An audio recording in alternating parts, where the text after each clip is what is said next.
Hello everybody, Prowl here, and we have another wonderful episode of the Minecraft Bedrock Guide 1.21, and we're going over maybe one of the most important topics that you can possibly go over for a Minecraft world here today, and that is how to get all of the best enchantments for your gear in the game. What are all of those enchantments? How do they work? What do they do? What do you want to put on your gear? What's going to just make you super overpowered to where you can do anything that you want in the game? That's what we're going to go over today. But first, we're walking towards the honey farm that we just recently made the other day, and it looks amazing, except for where Blue Jay scraped all of my copper and made it all the copper color instead of the oxidized copper color. Why are you the way that you are? And the only reason I'm coming back here today is I just have to fix something or explain something actually. If you watched the last episode, super duper minor quick correction, not even a correction really, just a problem I found. If you build this on a chunk border, you may have a problem that I'm having here, which is too many bottles are dropping down into this dispenser and it's causing me to run out of bottles over here. Well, not really, since it's the last one in the line, it actually won't run out of bottles. They'll just all end up down here, so I'm a little lucky. But there is a chunk border right here. This section right here is in one chunk, and this section right here is in another chunk, and because of that, it actually makes this observer allow 2 bottles to drop through instead of 1. So just kind of be aware of that. If you're going to build this thing, you may want to check your chunk borders in some way and make sure that you do not have, at the very least, the hive and the dispenser that's going to that hive in different chunks. Make sure those are in the same chunks. If the chunk border is right here, it would be fine. So anyways, let's get to some villager moving. So if you're going to be making yourself a lot of librarians to get yourself all of the amazing enchantments that Minecraft has to offer, you're going to need a lot of this stuff, at least a decent amount of it. You're going to need a decent amount of sugarcane to do some of the early trades because their first trades are going to be paper. Luckily, I do think I have a decent amount of it. Yes, I do. I'm going to bring this with me to take over there. And you're going to need to make enough lecterns for every librarian that you want to have. And you're going to want to have this paper with you to trade with them, to lock in their trades, and to level them up through the initial phase. And you're also probably going to want to have a way to get a lot of emeralds. In our case, we're going to be using paper to get the emeralds early on. Now for me, I plan on putting all of my librarians in here. I have a space for all of them. I'm going to bring some honey blocks over here to trap them in and then put their workstation right up here. Let them jump in and push them in. We've gone over this before, but I will show you that again once I start moving them in. I have all of these villagers down here. They're right now all farmers. I'm going to get rid of some of these composters so they become librarians. I am going to block these doors so they can't get out because that would be really bad. And hopefully I can get them to move up here. And then I'm going to skip all of that part and do it all on live stream because the important thing I want to go over with you guys today is what are the trades, do the basic trading with librarians, what their input looks like, what to look for, and then we're going to go over all of the enchantments together so you know what to put on all of your gear and what all of the important enchantments do. So let's get started. Our first librarian has found his way in here. Now he can't jump out of here actually. You see he's on top of a honey block.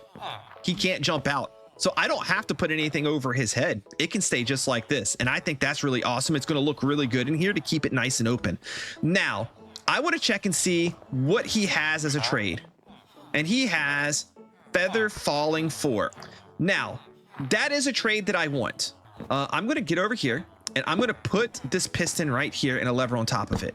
So now to reset him, first of all, I want to make sure he can't get out. Normally in like most people's trading hall setups, you would have like something that goes around the villager kind of like this, and you would put a trapdoor up here and that keeps him from getting out. Our setup here is a tiny bit different. I could leave this trapdoor here and that would keep him from getting out, but I'm going to temporarily put trapdoors. Nope. That's not a trapdoor. I'm going to temporarily put trapdoors on top of all of these here in a little bit, but this will keep him in. Now, if I move this guy out the way, move out the way, and I extend this piston and extend it back out, And I want to keep it here as the default position. You see he reset his trade.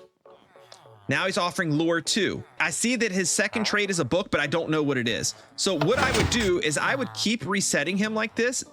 He's probably, I guarantee you, he's linked to another block. That's the gist of how you do it. Use a sticky piston, move the profession block back and forth, and look and see what trade he has in the first slot. And if it's a trade that you want, then you would take your paper, you would trade with him up here one time, and that will lock that trade in permanently. He won't change. Also, I should mention, you don't have to use a piston to move it. You can just break it and place it down too. That's fine as well. I'm gonna get all of these guys in their spot, and then I'll be back and we'll continue doing the trading, the locking, and all of the good fun stuff. Here we are after quite a bit of headache, but we got it all sorted out. We have all of our librarians in place. This guy's not very happy, but he'll get over it. And now we need to start locking in trades. I showed you how you can very easily go through and reset the trades on a villager with a piston and a lever. Yeah, there we go. So you see that reset his trades, and I would look here and I would see, do I want this trade or not? If I do want this trade, I would trade with him and lock it in, and then we would eventually level him up and see what his other trades are and hope we get something else good. But you don't have to do it that way. That's not your only way of doing it. I'm going to show you here, if you're on PC or mobile, hopefully one day this comes to consoles in the marketplace as well, but for now it's only PC and mobile. If you go to bedrocktweaks.net, resource packs, and then you scroll down to GUI, there is an add-on here called Trading Helper. You would download this pack. I already have it on my Minecraft. You go to settings, you go to global resources, you go to my packs, and you add in Trading Helper. This does not, I repeat, this does not disable achievements. It's a resource pack. Anything that's a resource pack does not disable achievements, okay? Now, what this is going to do is save you a ton of time, because now if you have this resource pack and you look at the villager that you want to trade with, we got this guy right here, right? Now I can see all of his trades, and I can see he doesn't really have anything that I want. So when I do it this way, if I already have a lot of villagers in place, this is what I do first. I just look at all of them and I see who has good trades, right? And when I find one with a good trade, I'm going to lock him in because I want his trade. Now, good trades, we're going to go over what those are once I lock all of these guys into place. We're going to go over all of the different enchantments, what they are, why you want them, and what piece of gear you're going to put them on. But I wanted to show you the process that I use to lock villagers into their trades and get to this point in the first place, right? So I think now you understand the process. I'm going to go through, I'm going to lock in any that already have the trades that I want and like, and then when I don't have any that have trades I want and like anymore, I'm then going to come over here and I'm going to do this little trick. But now when I do this,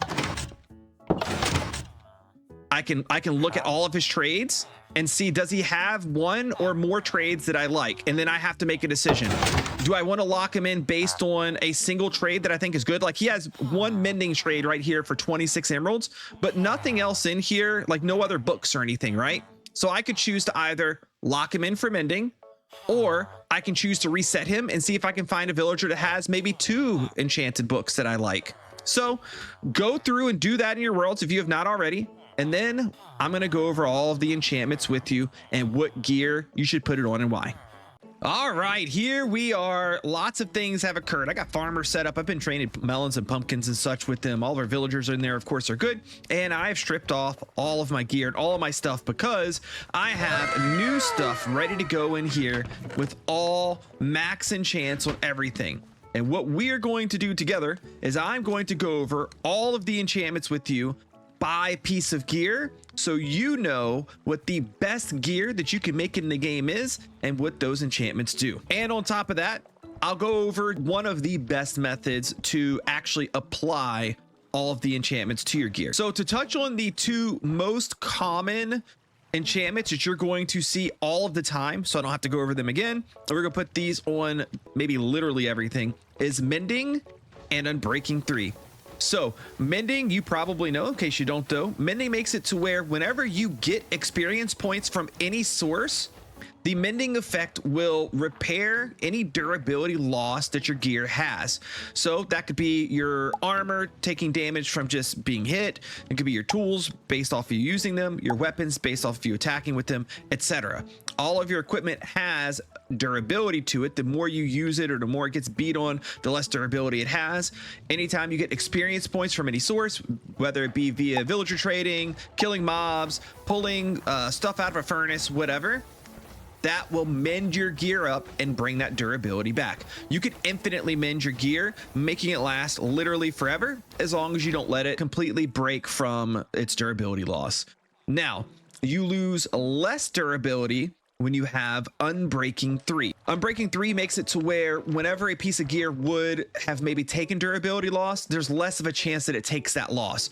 So you have 3 levels of Unbreaking. I'm not going to go over each level of them. I'm not going to give you exact specifics on like the percentage and all that kind of stuff. That stuff doesn't really matter. You just need to know that if you have Unbreaking 3, your stuff is going to take less durability loss, meaning that you're going to have to mend it less frequently, and less of your XP points will have to go towards mending up your gear, and more of your XP points can go towards giving you levels.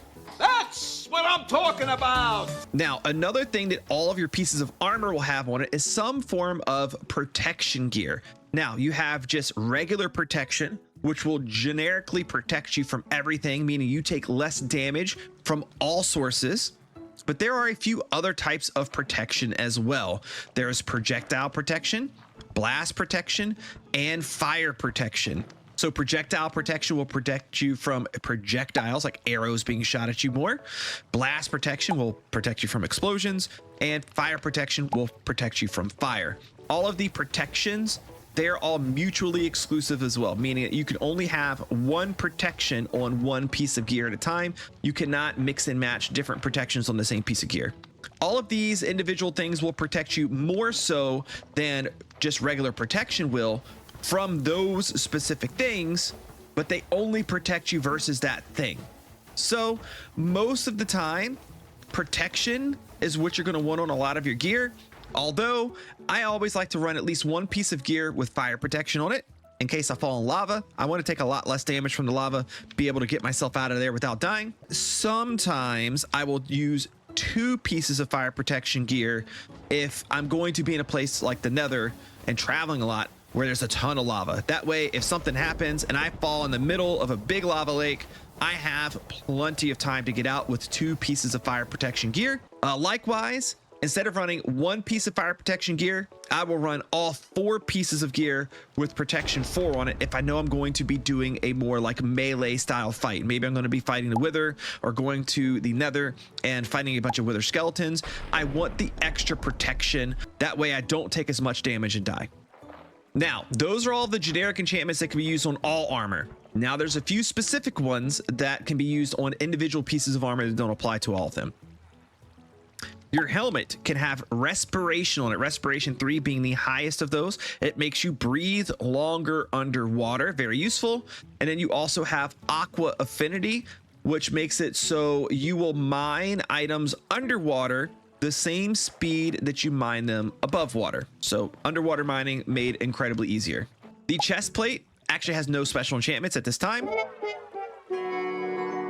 Pants do have one special enchantment that the others don't. I do not have access to it right now. You can get a Swift Sneak 3 book, and Swift Sneak makes it to where when you're crouching, you will move a lot faster.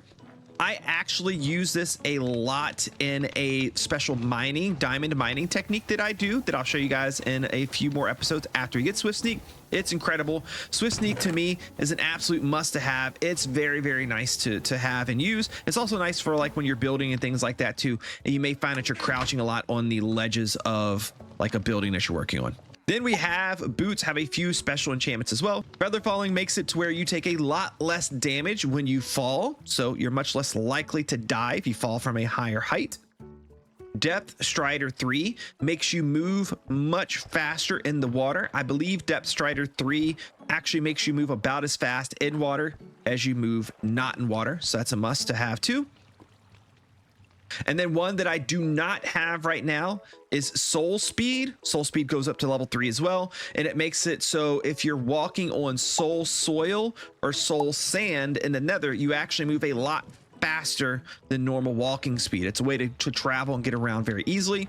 Your boots will take durability loss whenever soul speed is active. Finally, we do have one item here that is exclusive from the others. You cannot add it at the same time as Depth Strider. Frostwalker 2 basically makes it so whenever you walk close to water, the water actually turns to ice and you can just run over top of the water. It's actually kind of cool. It's a good way to get around pretty quickly, although I don't personally use it because by the time you're getting this type of gear, you're probably going to have an elytra, which we'll talk about later, to fly around with. And then one last thing I did not talk about, because I don't usually apply it to all of my gear, but it is something that exists there for you, is thorns. Thorns makes it to where when you get hit by something, the something that hits you takes damage. It doesn't really take a lot of damage. And the reason I don't like wearing it is because there's a lot of times where I might try to, I don't know, move a zombie or do something specific with the mob, and I don't want that mob to hit me and then take damage itself. So since it doesn't really help me a whole lot in any type of combat situation, and it really acts as more of an annoyance when I'm doing other things in the game, I never put thorns on any of my gear. Now, when we talk about applying all of these things to our gear, there are some best practices to doing this. Now, I've heard most people say to go ahead, combine all of your books first, and then put the big combined book on your piece of gear. I feel like personally, I've had some times when I've done that have made something too expensive to where I can't like put it on my gear. So I'm a little afraid to do that. There is also, I believe, a website that you can go to that actually has all of the calculations for the exact best order to put everything on your gear. We could do that. I feel like most people aren't going to bother. So here's the basic general rule. Go to your anvil. This is where you apply your enchantments. Put your piece of gear in this slot, and then put your highest number enchantment book in the anvil as well to apply it. Usually you want to go high to low. So we have 4, 3, 3, and then a 1 and a 1 right there. This is typically going to give you the lowest or one of the lowest costs for enchanting. See, that gave me a 6. This gives me a 3. But usually if you go from top to bottom like this, it's going to give you the overall lowest cost for enchanting. And there we go. That cost me a lot of levels. Enchanting is fairly expensive, so you do want to make sure you have a good XP source, like I do here with trading with all of our villagers that are around. Now we're going to go ahead and we're going to do this to all of the gear that we have. Make sure you do it in that order that I told you, from biggest to smallest, unless you want to get more specific and look it up. But we're just going to move on here and continue talking about everything, and then I'll spare you the boring part of applying it all and putting it all on. I'll do that part later. All right, next we're going to move on to tools, and tools are my favorite thing to enchant because they're probably the most impactful. So most of them will be almost exactly the same, but there will be a couple of differences we'll talk about. First of all, you'll do the mending and unbreaking 3. We're not going to talk about that again. Then on all of your tools, you're going to want to add efficiency 5. Efficiency 5 is the highest tier of efficiency, and it makes you mine up blocks or break blocks much faster than without it. Now, efficiency 5, just a note, if you're using an enchanting table, you cannot get it there. You can only get efficiency 4, but we got it from our librarian, so we can get efficiency 5 from there. Also, keep in mind the way that enchanting works is if you combine 2 lower level enchants together, it will upgrade the enchantment. An example would be I could put 2 efficiency 4 books together, and that would make the book efficiency 5. Or if my pickaxe already had efficiency 4 on it, and then I add an efficiency 4 or an efficiency 5 book onto it, it will upgrade that efficiency 4 to efficiency 5. Hopefully that makes sense. Now, all of those are going to be the same for all of your tools. You're going to want that on all of your tools. Now, the next thing is going to be an option that you're going to have. You have an option between Silk Touch and Fortune. Silk Touch will make the tool give you the exact block that you broke. For example, Silk Touch on a pickaxe, mining stone will give you stone. Whereas if you do not have Silk Touch, you will get cobblestone. On a shovel, if you have Silk Touch on that, if you dig up grass, you will get the grass block.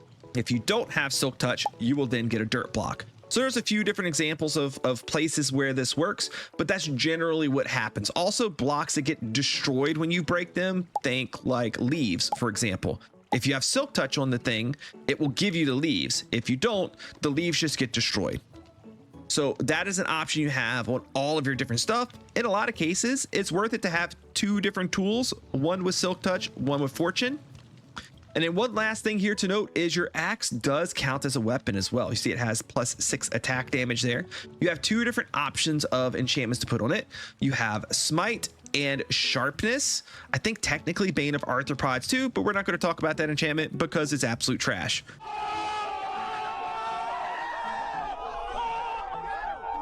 Sharpness 5 makes your weapon do a lot more damage, whereas Smite only makes your weapon do a lot more damage against undead mobs. Basically, if you have Smite 5 on your weapon and you hit a mob that is in the undead category, it will do more damage to them than if you hit them with a Sharpness 5 weapon. This is usually only really helpful against wither skeletons and especially against the wither, which we will be using this when we get to the wither later on. And in case it wasn't clear the way I said it, these two are mutually exclusive. You have to pick one or the other. You cannot have both. Same with Bane of Arthropods, which nobody's going to use ever in the history of Minecraft.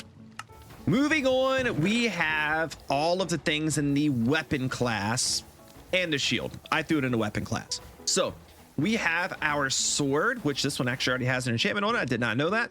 And the sword can take, like I said before, either Smite or Sharpness on it. It can take Unbreaking. It can take Mending. Okay, we already know about all those. The sword does have a few special enchantments for it, though. Looting 3 makes it to where when you kill a mob that drops loot, it gives you more of that loot.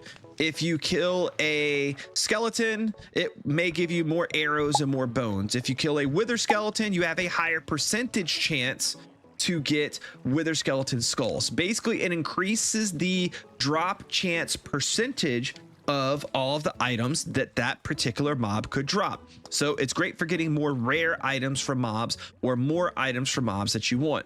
There may be a couple of exceptions to this. I can't think of all of them off the top of my head. The one specific one I know is iron golems. Looting does not affect iron golems. Again, maybe there's a couple other mobs that this is the case for, but I can't think of any other ones. I know on Java Edition, I don't think Looting 3 will give you more shulker shells from killing shulkers, but on Bedrock Edition it does, so that's pretty nice. Then you have Knockback 2. Knockback just simply knocks the mob away from you when you hit it. A lot of people don't like that because they don't want the mob to get flung back. I like knockback because if I have a mob that sneaks up on me and gets too close, especially a creeper, it might blow you up, right? I want that quick reaction of me turning and hitting him to knock him away so I don't get blown up. So it's a personal preference thing. Use it or don't, it's up to you. And the same thing with fire aspects. Some people don't want the mobs to burn when they kill them. I can't think of any situations where I would not want that. Fire aspect is really nice to have on your sword. Basically, when you hit a mob, it catches on fire and takes fire damage. The fire damage might kill them, it might not. Just depends on how much damage that you do. And mobs that drop meats that can be cooked, think a cow, a chicken, etc. If they're on fire when they die, you get the cooked version of the meat. So it's also kind of nice that you don't have to then go and cook it yourself. And then you do have that option of Sharpness versus Smite to go on your sword for additional damage. Moving on to the bow. The bow will have a couple of additional things. It has Punch, which basically does the same thing as Knockback. It has Flame, which basically does the same thing as Fire Aspect, but only goes to 1, not 2. I don't know why they did that, but they did. Power 5 is like Sharpness 5, but for a bow. Makes the bow do more damage. Pretty simple. You're going to have to decide whether you want your bow to have infinity on it, which makes one arrow last forever. You never have to get more arrows. But if you have infinity, you cannot have mending. So your bow will eventually take enough damage to be destroyed. You can repair the bow by taking a bow that doesn't have any enchantments on it and the bow that is enchanted, throwing them into an anvil together and spending some levels. But eventually, that process will make the repair too expensive. You won't be able to repair the bow anymore and the bow will break. Or you could put mending on it. You never have to worry about repairing your bow, but you do have to worry about carrying arrows around. Now, if you've been around my channel long enough, you know I am hashtag team mending all the way. I can carry one stack, 64 arrows, just the same as I can carry a single arrow. And I've very rarely ever run across a situation where I've needed more than 64 arrows at a time, right? Whenever I'm around my base, I might take a look at my inventory when I'm going through chests and see, oh, yeah, I'm down to 42 arrows. I'm just going to go ahead and stock up and refill my arrow supply. The only real time I use more than 64 arrows is if I'm going to do something like fight the Wither, fight the Ender Dragon, or maybe I'm going to go on a long end raid and kill and raid a whole bunch of end cities in the end, at which point everything in my ender chest, which we'll go over ender chests a little bit later. But yeah, mending is absolutely the way to go. Unfortunately though, I did make a deal with the devil, aka stream chat. I have to make an infinity bow, and here's the bad part: I have to use it for 2 months. Yes, 2 months. It's that bad. I know. So anyways, we'll go ahead. We shall apply our enchantments on here. And I'm out of, oh, I don't have any more levels. I guess I can't put an infinity on my bow. Oh, well, sorry, chat. Oh, and here's a pro tip as well. I didn't think about telling you guys this. Whenever you need to get more XP for applying enchantments to your gear, get it a little bit at a time. I got just enough to take myself up to level 9. So that way I could add on the next enchantment, which is flame. Now I can see how many levels I need for infinity. That's a lot. I need 19 levels. But levels are easier to get the lower your level is. The higher your level gets, the more XP it takes to get to the next level. So it is always the most efficient thing to do to spend your levels as you get them, rather than try to stockpile a whole ton of levels first and then spend them. Especially when you're in this phase of the process of like getting XP with villager trading. You can't get it as easily as we'll be able to later when we make some farms that get us just basically infinite amounts of XP almost instantly. And bam, there we go. Infinity.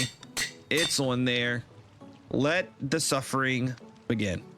Oh, one more thing I should definitely tell you about the bow. If you put infinity on your bow, it cannot use tipped arrows. So if you like to use tipped arrows to do extra damage or have different effects, the infinity bow is not for you. The mending bow, however, can use tipped arrows. So one more big W for the mending bow. Okay, moving along to the crossbow, which is something else that you'll probably rarely ever use, is we have a option to make here. You can either take piercing, which makes your arrow pierce through multiple mobs. I do believe this actually includes tipped arrows as well, so that is kind of a cool thing. Or multi-shot, which when you shoot one arrow, 3 come out instead, and kind of like a fan-like motion, they fan outwards, but it only consumes 1 arrow. You can pick one of these two, and then your other like crossbow specific enchantment is quick charge, basically just making it so your crossbow loads faster. Unfortunately speaking, the crossbow is much weaker in damage than the bow is once you include power 5 on the bow. It has a higher base damage, but there's nothing you can add on to the crossbow to make it do more damage. It's, I guess, technically better against fighting multiple mobs, but there's not many situations where that happens in Minecraft, so the bow definitely wins this one. The crossbow doesn't have a big use. Now, the next thing we have is the trident, which has a host of new things to it as well. You have Impaling 5, which is basically like sharpness, but for the trident, makes it do more damage. Unbreaking, we know about. You have loyalty and channeling. Loyalty makes it to where when you throw your crossbow, because crossbows are actually thrown like this, or you can swing it like a normal weapon as well. You could do either one. When you throw your crossbow and it has loyalty on it, it comes back to you. It's actually pretty nice. Comes back pretty quick, and you can throw it again. It makes it a decent like ranged weapon, but it's also a melee weapon, so it can kind of take the place of a sword and a bow, although you can't put looting on it, and some of the other cool things too. Looting is the biggest thing you miss out on when it comes to a trident. Also, it does do less damage than a sword does, but it's still not bad. And then you have channeling. Channeling will make it to where if there's a thunderstorm happening and you throw your trident at something, lightning will strike that location. This has some pretty cool gameplay implications later on, like turning creepers into charged creepers. But we're not going to go over that in detail right now. It is a pretty cool thing to have. Now, you cannot have channeling or loyalty with Riptide. Riptide makes it so you can no longer throw your trident, but instead, when you use it, it launches you up in the air as long as you use it from water. It does not work on dry ground. We're going to be using this with our Elytra a lot early on, probably. That way we don't have to spend rockets that we don't have a ton of. And it's a pretty cool, nice, and fun feature.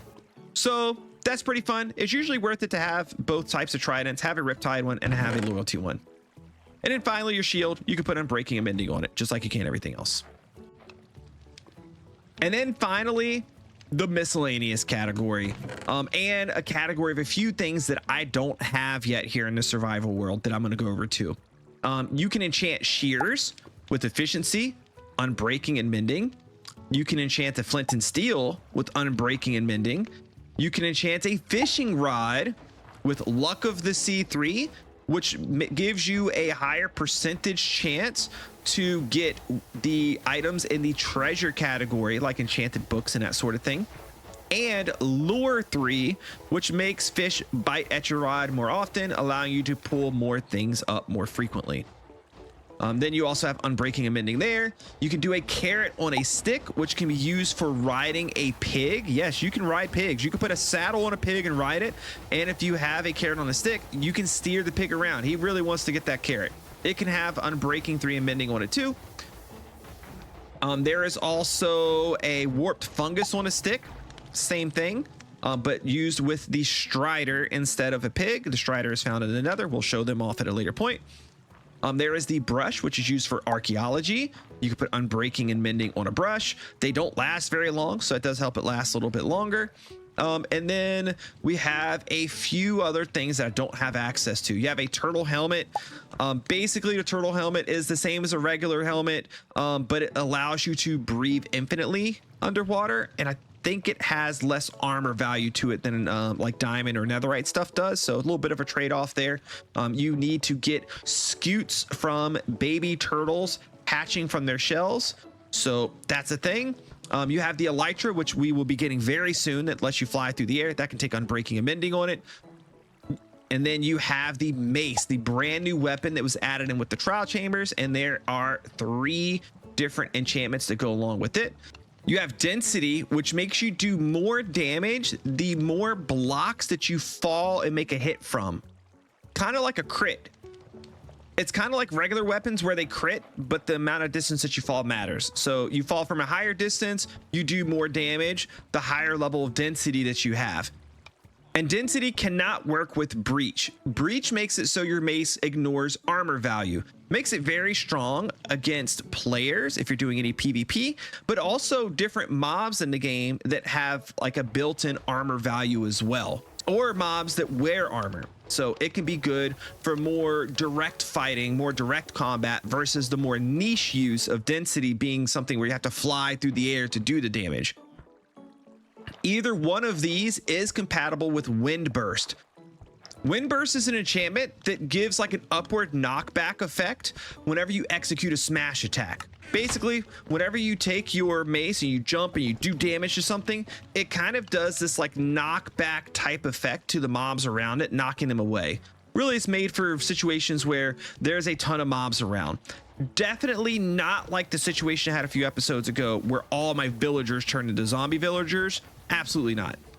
I swear to God, I just heard villager damage. Ah!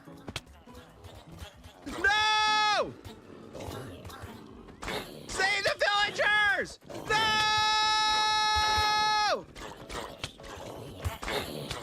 No! No, no, no, no, no, no!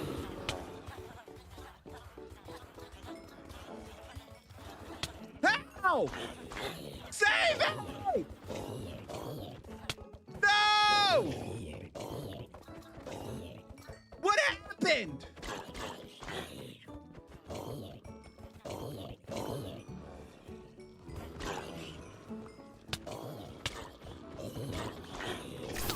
Emotional damage. I'm gonna die! that's pretty much it. And I think that's going to conclude today's episode. So I appreciate you guys watching. If you enjoyed this episode, like buttons down below, give it a click, subscribe to the channel if you're not already for more great Bedrock guide content, including the live streams and the videos. And I will see you guys next time. Bye-bye.